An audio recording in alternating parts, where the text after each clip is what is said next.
बिस्मिल्लाहिर्रहमानिर्रहीम, अस्सलाम वालेकुम। कॉलम शामिल फारूकी के। आइए आज उनका एक कॉलम सुनते हैं। मुझे तदाखुल फसलैन हो गया था। ये कॉलम 19 फरवरी सन 2000 को शाया हुआ था। आइए सुनते हैं। क़ारीन कराम, पिछले 2 हफ्तों से मुझे कुछ हो गया था। क्या हो गया था इसकी तशख़ीस मैं नहीं कर पा रहा था। इजमालन मेरी कैफियत ये थी कि सर में दर्द था, नज़ला, ज़ुकाम और बुखार था। एक हाथ से सर दबाता था अपना और दूसरे हाथ से अपनी ही नाक के साथ वो अमल करता था जिसे छींकना कहते हैं, यानी बकौल गालिब दोनों हाथ निकले काम के। बहरहाल खुदा भला करे हमारे इसरार भाई का, जो एक रोज़ मेरी बीमारी की खबर सुनकर आ गए। मैंने उन्हें अपनी कैफियत बताई और कहा कि सिर्फ ये मालूम करना चाहता हूँ कि मुझे क्या हो गया है, क्योंकि लाइल्मी की तो मुझे मौत भी पसंद नहीं। अगर वहां किसी ने पूछ लिया कि तुम्हें क्या हुआ था तो मैं क्या बताऊंगा। इसरार भाई हंसते हुए कहने लगे, सदके तुम्हारी लाइल्मी के मियाँ, ये तो बड़ा आम सा मर्ज है। तुम तदाखुल फसलैन का शिकार हो गए हो। यूं समझो, जब एक मौसम रुखसत होने लगता है और दूसरे मौसम की आमद आमद होती है तो उसे तदाखुल फसलैन कहते हैं, यानी एक फसल मौसम में, दूसरे फसल मौसम का दाखिल होना। इस तशरीह के बाद इयादत करके कुछ दूसरे कलमात कहकर हस्ब दस्तूर कुछ इलाज और कुछ परहेज की तरकीबें बताकर इसरार भाई तो रुखसत हो गए और मैं ये सोचकर मुतमईन हो गया कि चलो लाइल्मी की जगह इल्म ने ले ली, यानी तदाखुल कैफियतैन की कैफियत पैदा हो गई, यानी लाइल्मी की कैफियत में इल्म की कैफियत दाखिल हो गई। अगर मुझे पहले से ये मालूम होता तो मैं इतनी अटवाटी खटवाटी लेकर क्यों पड़ा रहता। कुछ पढ़ता, कुछ लिखता, कैसी कैसी खबरें और कैसे कैसे मौजू इस दरमियान में आए।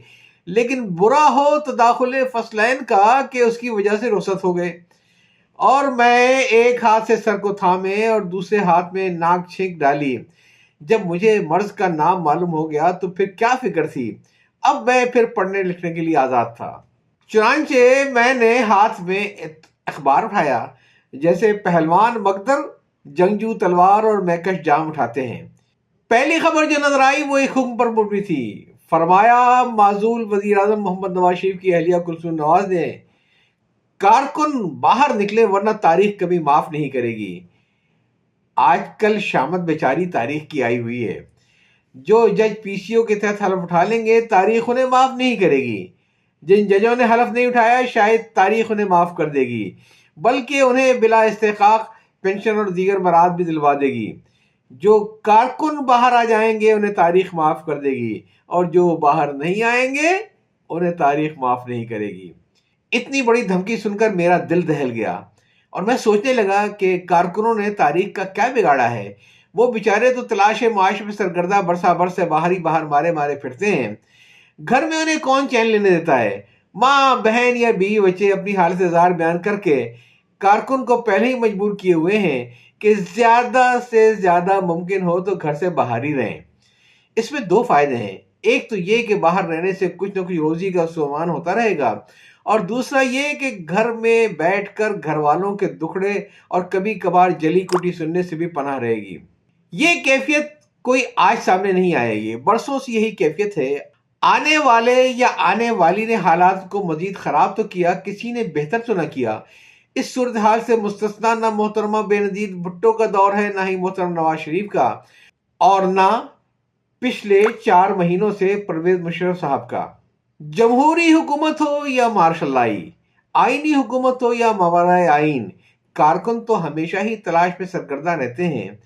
जबकि कार सिर्फ बड़े लोगों का मुकद्दर बनी रही और कारकुन को सर छुपाने के लिए छत न मिली और कार परवाज लाड़काने और लाहौर से निकलकर कुछ और चाहिए मेरे वुसअते महल के लिए कहते हुए लंदन तक पहुंच गए।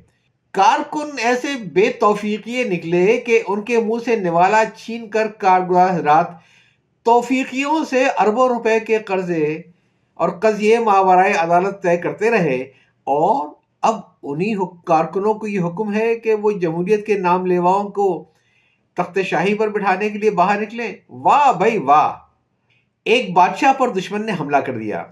जब दुश्मन की फौज बादशाह के महल में दाखिल होने लगी तो बादशाह फरार होते हुए गुलाम से कहने लगा, भाग रे गुलाम, दुश्मन की फौज आई है। गुलाम ने हाथ जोड़कर अर्ज किया, علی جا بھاگنا ہے تو آپ بھاگیے، میں کیوں خواہ کی ورزش کروں؟ آپ تھے تو بھی میں غلام تھا، دشمن آئے تو بھی میں اس کا غلام ہوں گا۔ 2 وقت کی روٹی آپ بھی مجھے دیتے تھے، 2 ہی وقت کی روٹی آپ کو دشمن بھی مجھے دے گا، لہٰذا میری طرف سے آپ کو خدا حافظ۔ لہٰذا اے کار پروازان جمہوریت، آپ کا غلام میرے جیسا کارکن یہ سوچ کر پریشان ہو رہا ہے کہ جو جمہوریت بے نظیر اور نواز شریف کے درمیان، قاضی حسین احمد اور غلام مصطفیٰ جتوئی کے درمیان، اور علامہ طاہر القادری اور مخدوم امین فہیم کے درمیان مفاہمت کے ذریعے وجود میں آئے گی، وہ پچھلی کسی بھی جمہوریت سے کتنی قریب یا کتنی دور یا کتنی مختلف ہوگی۔ پھر یہ کہ وہ جمہوریت اگر ایسی متضاد شخصیات کی مفاہمت سے وجود میں آ سکتی ہے تو پرویز مشرف کیا برے ہیں؟ اسی بات کی اپیل تو جناب جاوید جبار نے بھی کی ہے کہ جمہوریت کی بحالی کے لیے تمام جماعتیں پرویز مشرف صاحب سے تعاون کریں۔ آپ لوگ انہی سے تعاون کر لیجئے، جمہوریت آ جائے گی۔ آخر فیلڈ مارشل ایوب خان کے متشدد مارشل اللہ میں پہلا دست تعاون بھی تو ذوالفقار علی بھٹو ہی نے بڑھایا تھا۔ یہ دست تعاون پورے مارشل اللہی دور میں بڑھا ہی رہا۔ اس کے نتیجے میں جمہوریت آ گئی آدھا ملک گنوا کر۔ اس کالم کو ختم کرنے سے پہلے ایک بات اور، ایسا معلوم ہوتا ہے کہ اس ملک کی بہتری کے لیے اللہ تعالیٰ کو شاید اب بھی یہی منظور ہے۔ اللہ تعالیٰ کی سنت یہ ہے کہ وہ برائی کو بھلائی کے ذریعے بٹھاتا رہتا ہے۔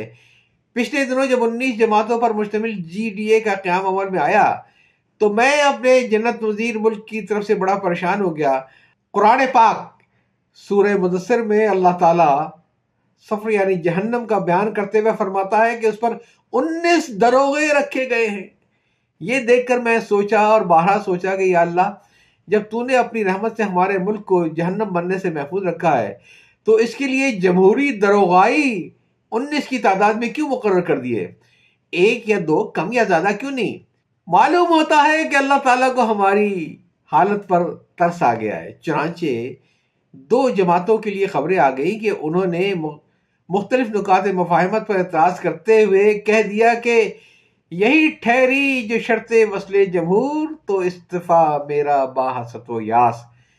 اے کار پروازان جمہوریت، ڈریے اس وقت سے جب آپ لوگوں کی اداؤں سے مجبور ہو کر آپ ہی اپنی اداؤں پہ ذرا غور کریں کہتے ہوئے یہی استعفے والے شعر کو گنگنانے لگے۔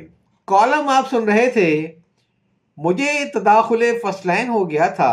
یہ کالم 19 فروری سن 2000 کو شائع ہوا تھا اور تحریر کیا تھا شامل فاروقی صاحب نے۔ اجازت چاہتا ہوں، اللہ حافظ۔